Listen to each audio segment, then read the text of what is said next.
మన జనాలు రావై పాడండి అంత తెచ్చింది కానీ మన అనుమతి పెడుతుండు. వైకుంఠ రథం తెచ్చాలి లేరు అంటారు కదా, అట్లా అనొద్దు. 100 కాడికి పోయే లోపల 100 చేతులు పోటీ పడాలి, నిన్ను మోస్తాను అట్లా మొత్తం. పెద్ద పెద్ద సినిమాలు ఏం లేవు, సబ్బు రుద్దుకో మీటింగ్ రా గంతి. లోపలికి పోయి సెర్చ్ చేయాల్సింది ఏం లేదు. నా దోస్తు గారు 3 ఏళ్ళ చెప్పలేకపోయాడు. ఏముంది సెర్చ్ చేస్తుంది కదా, చెప్పండి మీరు చెప్పండి తల్లి, నాకంటే బాగా చదువుకున్నాడు కదా. ఇలా సెర్చ్ చేస్తానికి ఏమైనా ఉందా, అనుమాన పడతానికి ఏమైనా ఉందా? సబ్బే కదా రుద్దుకోమన్నది, నూనెనే కదా వాడమన్నది. వాడుని ఫస్ట్ బాగుందా లేదా మీకు తెలుస్తుంది. 4 మీటింగ్లకు రాలి, మనం ఎట్లా చేయాలో తెలుస్తుంది.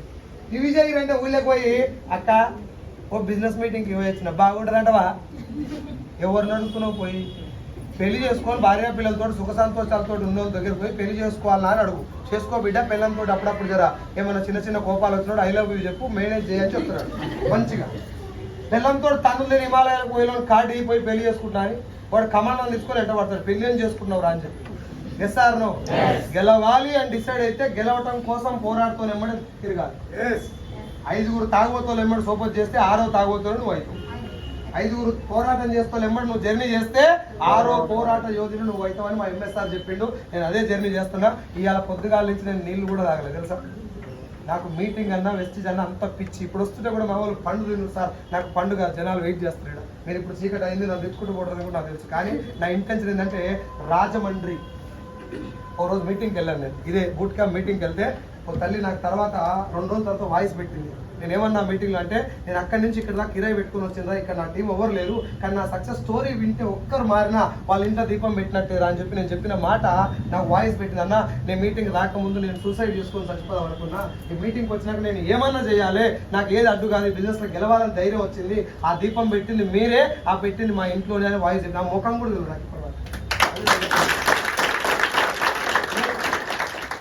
నేను తినాలనుకుంటే మొత్తం పంచభక్ష పరమాణాలు తినంత సాలరీ వస్తుంది, కానీ ఒక బాధ్యత వచ్చింది. నాకంటే పెద్దోళ్ళు ఇక్కడ వచ్చి మీటింగ్ కూర్చొని నేను ఏం మాట్లాడుతున్నా వింటానికి రెడీ కూర్చున్నప్పుడు నేను కూర్చొని తింటానికి ప్రయారిటీ ఇవ్వబుద్ధి అవుతుందా సార్? మా నాయన దగ్గరికి పోయి, నాయన నాకు నెలకు 5 లక్షలు వస్తున్నాయి, నువ్వు రెస్ట్ తీసుకో అంటే 73 ఏళ్ళు ఉన్న మా నాయన ఏమన్నాడంటే, నేను అయ్యే జాగిరి కాదురా భూమి, రెస్ట్ తీసుకోవడానికి ఇంకో సెకండ్ అయితే ప్రాణం గాలిలో కలుస్తుంది అన్నాక కూడా నా 2 కాళ్ళు బుడదలో ఉండి నేను పని చేస్తే చచ్చిపోతేనే నా ప్రాణం మంచిగా పోద్దని చెప్పినాడు. ఏం చేయాలి వచ్చా, కటింగులు సగం కటింగులు చేసి బండ్ల మీద పోయి ఇదంతా అయిపోయింది. దోస్ డేస్ వరకు కాదు, బతికేది 60 ఏళ్ళు, అలా 30 ఏళ్ళు ఆల్రెడీ వచ్చినాయి దిక్కు కింద. ఇంకేం బీకినా ఇంకా 30 ఏళ్ళే. Yes or no?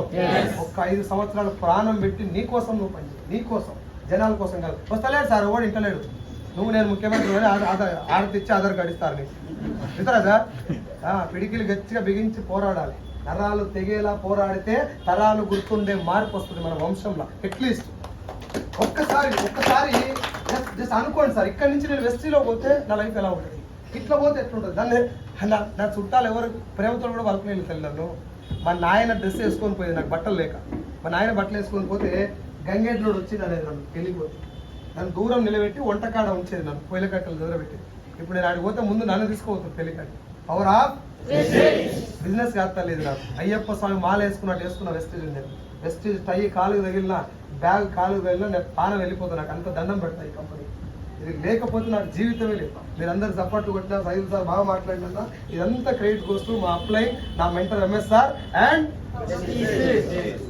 జీవితంలో చివరగా దొరికినటువంటి అవకాశం నాకు వెస్టేజ్. ఇది బిజినెస్ లాగా చేయట్లే, ఒక యజ్ఞం చేసినట్టు చేస్తాను. అందుకే తిండి మీద సోపు లేదు నాకు. ఇంకో మీటింగ్ చేయమన్నా చేస్తాను ఇక్కడి నుంచి. అర్థమైంది సార్? మీ అందరూ నేను రిక్వెస్ట్ చేస్తున్నా, నీ ఫ్యామిలీ మార్చుకోవడం కోసం నీ ఫ్యామిలీ బాగుపడడం కోసం ఒక ప్రోడక్ట్ తయారు చేసిండు, ఒక ఆయన కంపెనీ పెట్టిండు, ఒక ఆయన ప్లాన్ పెట్టిండు, ఒక ఆయన మీటింగ్ పెట్టిండు. వీళ్ళందరూ కలిసి నీ ఫ్యామిలీ కోసం పనిచేస్తున్నారు. ఇవన్నీ పని చేస్తున్నాక కూడా నేను ఉరుకుతా, నేను అటుపోతా, నేను తర్వాత వస్తా మీటింగ్కు, ఫోన్ బ్లాక్లో పెడతా, ఫోన్ సైలెంట్లో పెడతా, అప్లైన్ రెస్పాండ్ కానీ ఎవరి జీవితం సంకరాకపోతుంది. నా దోస్తులు ఊళ్ళో ఇప్పుడు ఇంకా కొంచెం సెర్చ్ చేయాలి ఈ కంపెనీ గురించి అంటున్నాడు. ఆడ ఏమంటారు, మన బోర్ పొక్కలు ఉంటాయి కదా లోపలికి, అలా పోయి సెర్చ్ చేయాలి.